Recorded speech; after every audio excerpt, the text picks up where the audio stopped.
Good morning, dear learners. How are you? I hope you all are well by the grace of Almighty Allah.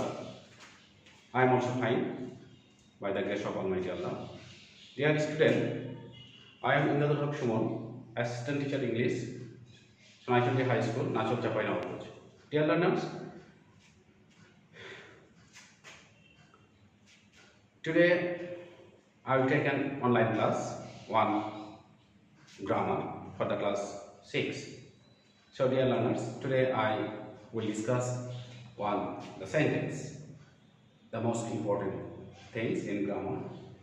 So dear learners, before going to discuss in details, we have to know what is sentence, how many kinds of it, and how many parts of a sentence. Dear learners, sentence, বাক্য, কয়েকটি শব্দ পাশাপাশি বসে যদি বক্তার মনের ভাব সম্পূর্ণরূপে প্রকাশ করে তখন তাকে বাক্য বলে। আমি আবার বলছি, কয়েকটি শব্দ পাশাপাশি বসে যদি বক্তার মনের ভাব সম্পূর্ণরূপে প্রকাশ করে তাহলে তাকে সেন্টেন্স বা বাক্য বলে। আমরা উদাহরণের মাধ্যমে আমরা বিষয়টি ক্লিয়ার হব। I go to market to buy a pen. অনেকগুলো শব্দ। I go to market to buy a pen. কিন্তু এগুলোকে যদি এলোমেলোভাবে সাজানো হয়, pen to a market, I to go buy, এইভাবে যদি সাজানো হয় তাহলে এর অর্থ প্রকাশ হবে না।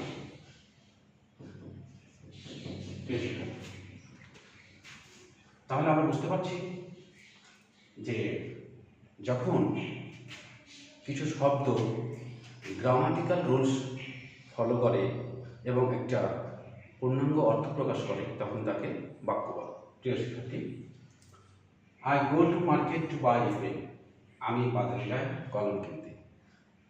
তাহলে আমরা এখানে দেখতে পাচ্ছি কিছু শব্দ পাশাপাশি বসেছে এবং বক্তার মনের ভাব প্রকাশ করেছে। সো এটি হচ্ছে একটি বাক্য। কিন্তু নিচের বাক্যে pen to a market, I to go buy, so these are also words and the same words, কিন্তু এগুলো অর্থ প্রকাশ করতে পারছে না, তাই এগুলো বা এইটি বাক্য না। প্রিয় শিক্ষার্থী, আশা করছি বিষয়টা ক্লিয়ার হয়েছে। এখন আমরা দেখব একটি বাক্যের কয়টি অংশ আছে। We have to know the parts of sentence. এখানে আমি কয়েকটি বাক্য লিখছি। I have a pen, Ronnie is a student, Sima is a girl. So these are sentences, dear student. আমাদেরকে জানতে হবে একটি বাক্যের কয়টি অংশ আছে। হ্যাঁ, আমরা দেখব একটি বাক্যের দুইটি অংশ আছে। The major part of sentence are two, that is subject, and another part is predicate.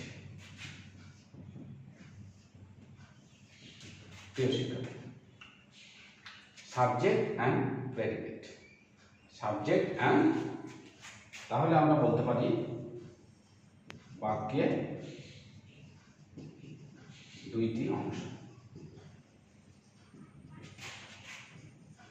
একটি হচ্ছে সাবজেক্ট আর একটি হচ্ছে প্রেডিকেট। Subject and predicate. প্রিয় শিক্ষার্থী, আমরা এখন লক্ষ্য রাখবো সাবজেক্ট কোনগুলো? তাহলে আমরা দেখতে পাচ্ছি আই, রনি, সীমা, এগুলো হচ্ছে সাবজেক্ট এবং পরের অংশগুলো হচ্ছে অবজেক্ট। সাবজেক্ট অর্থ উদ্দেশ্য, প্রেডিকেট অর্থ বিধেয়। সাবজেক্ট কাকে বলে, বিধেয় কাকে বলে, অর্থাৎ সাবজেক্ট কাকে বলে, অবজেক্ট প্রেডিকেট কাকে বলে আমরা দেখব। যে যার সম্পর্কে, বাক্যে যার সম্পর্কে কিছু বলা হয় সেটি হচ্ছে সাবজেক্ট।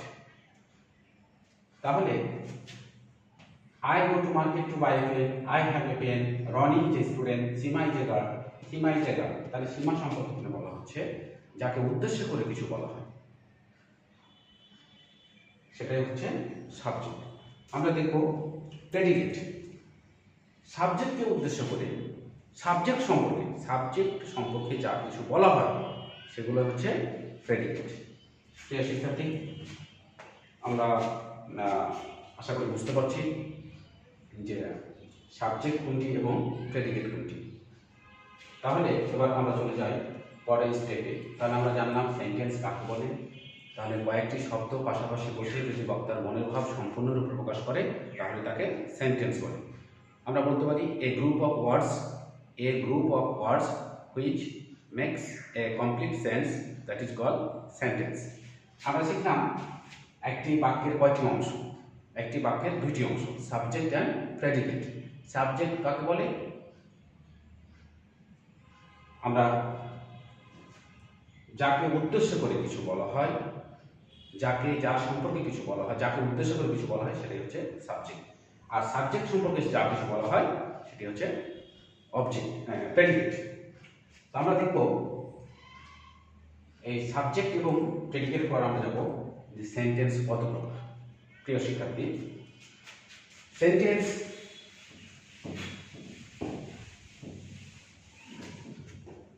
লক্ষ্য রাখো, অ্যাকর্ডিং টু মিনিং, অর্থ অনুসারে সেন্টেন্স 5 প্রকার। অর্থ অনুসারে সেন্টেন্স 5 প্রকার। Assertive sentence, interrogative sentence, imperative sentence, objective sentence, exclamatory sentence. প্রিয় শিক্ষার্থী, এখন আমাদের জানতে হবে অ্যাসার্টিভ সেন্টেন্স কাকে বলে এবং এর গঠন। So we have to know the definition of assertive sentence and also its structure. So প্রিয় শিক্ষার্থী, assertive sentence কাকে বলে আমরা সংক্ষেপে বলবো। এখানে যদি আমরা বলি যে সেন্টেন্স দ্বারা কোনো বিবৃতি অথবা ঘটনা, যে সেন্টেন্স দ্বারা কোনো বিবৃতি বা ঘটনা বোঝায় তাকে অ্যাসার্টিভ সেন্টেন্স বলে।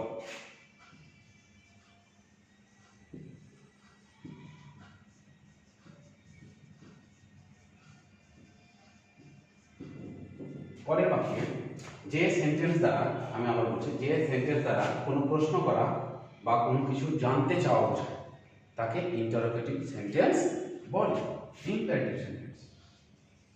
আমরা ঠিক অনুরূপভাবে পড়ব যে সেন্টেন্স দ্বারা কোনো আদেশ, উপদেশ, অনুরোধ, হুকুম, প্রস্তাব ইত্যাদি প্রকাশ করে তাকে ইম্পারেটিভ সেন্টেন্স বলে। অবজেক্টিভ সেন্টেন্স, যে সেন্টেন্স দ্বারা কোনো ইচ্ছা অথবা প্রার্থনা, ইচ্ছা এবং প্রার্থনা করা হয় তাকে অবজেক্টিভ সেন্টেন্স বলে। এবং এক্সক্লামেটরি সেন্টেন্স, যে সেন্টেন্স দ্বারা হঠাৎ মনে আবেগ, এমনকি হাসি, কান্না, জয়, পরাজয় সুখ দুঃখ ইত্যাদি হঠাৎ করে প্রকাশ করে, সেগুলো হচ্ছে এক্সক্লামেটরি সেন্টেন্স।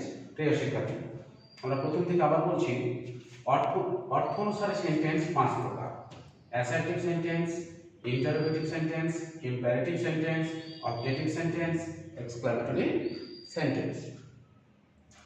এগুলো আমরা দেখব। অ্যাসার্টিভ সেন্টেন্স কাকে বলে? যে সেন্টেন্স দ্বারা কোনো বিবৃতি বা ঘটনা বোঝায় তাকে অ্যাসার্টিভ সেন্টেন্স বলে। যে সেন্টেন্স দ্বারা কোনো প্রশ্ন করা বা জানতে চাওয়া বোঝায় সেগুলোকে ইন্টারোগেটিভ সেন্টেন্স বলে। যে সেন্টেন্স দ্বারা আদেশ, উপদেশ, হুকুম ইত্যাদি করা বোঝায় সেগুলোকে ইম্পারেটিভ সেন্টেন্স বলে। যে সেন্টেন্সগুলো দ্বারা কোনো ইচ্ছা বা প্রার্থনা করা বোঝায় সেগুলো অবজেক্টিভ সেন্টেন্স। যে সেন্টেন্স দ্বারা হঠাৎ মনের আবেগ, হাসি, কান্না জয় করা যায় ইত্যাদি বোঝায় সেগুলো হচ্ছে এক্সক্লামেটরি সেন্টেন্স। প্রিয় শিক্ষার্থী, আমরা একটি উদাহরণ দিলে বুঝতে পারব। লক্ষ্য রাখো, রনি ইজ এ স্টুডেন্ট। যদি কোনো বাক্যটি সাবজেক্ট দ্বারা শুরু হয়, সাবজেক্ট ভার্ব এক্সটেনশন বা অবজেক্ট, তাহলে সেটি হবে অ্যাসার্টিভ সেন্টেন্স। অ্যাসার্টিভ সেন্টেন্সের স্ট্রাকচার হচ্ছে subject verb extension. Interrogative sentence আমরা চেনার সবচেয়ে সহজ উপায়।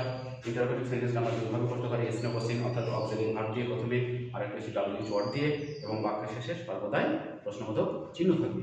তাহলে প্রিয় শিক্ষার্থী, আমরা একটা সহজ বিষয় যে কোনো বাক্যের শেষে প্রশ্নবোধক চিহ্ন থাকলে আমরা সাধারণত বলবো সেটি interrogative sentence.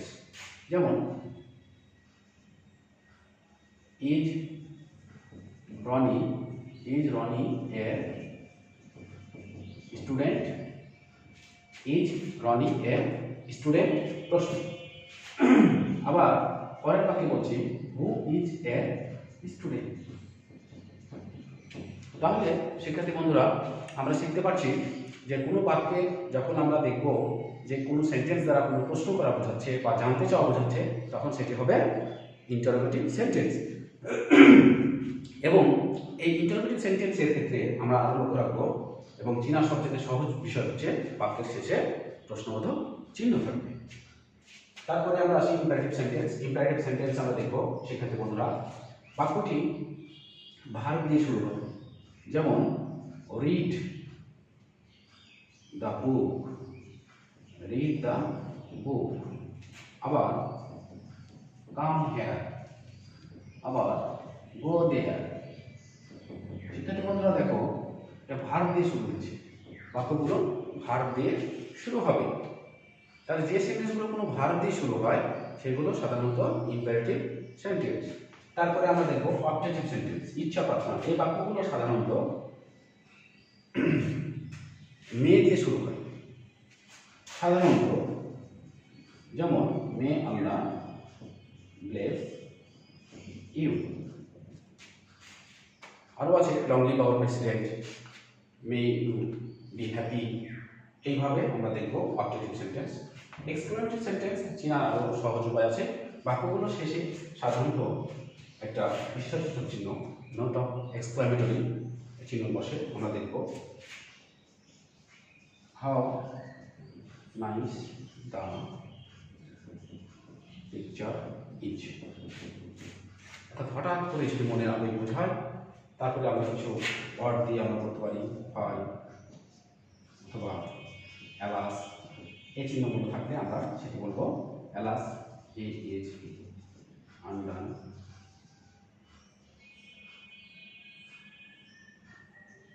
Phi he is done, fie he did that work. এই চিহ্নগুলো দেখলে শিক্ষার্থী বন্ধুরা আমরা চিনতে পারবো যে এটা এক্সক্লেমেটরি সেন্টেন্স। সম্মানিত শিক্ষার্থী, আজ এই পর্যন্ত। আজকে আমি আলোচনা করলাম সেন্টেন্স কাকে বলে, সেন্টেন্সের কয়টি অংশ আছে, সেন্টেন্স অর্থ অনুসারে কত প্রকার, এবং এগুলোর সংজ্ঞা এবং একটি করে উদাহরণ দেখালাম। পরবর্তী ক্লাসে আমি গ্রামার বিষয়ে নাউন, প্রোনাউন, অ্যাডজেক্টিভ এভাবে 1 by 1 আমি ক্লাসগুলো নিব। শিক্ষার্থী বন্ধুরা, তোমরা ক্লাসগুলো দেখতে থাকো এবং এই ক্লাসগুলো সোনাইচন্ডী আমরা ইউটিউব চ্যানেল আছে আমাদের, সোনাইচন্ডী হাই স্কুল ইউটিউব চ্যানেলে সার্চ দিলে আমরা পেয়ে যাবো আমাদের সকল ক্লাস, সকল শিক্ষকদের ক্লাসগুলো। তোমাদের প্রত্যাশিত সাবজেক্টের বিষয়ে যে কঠিন কঠিন বিষয়গুলো তোমরা অনুভব করো সেগুলো তোমরা পারবা এবং সেগুলো দেখতে থাকো। আশা করি তোমরা উপকৃত হবে। ধন্যবাদ সকলকে। আসসালামু আলাইকুম।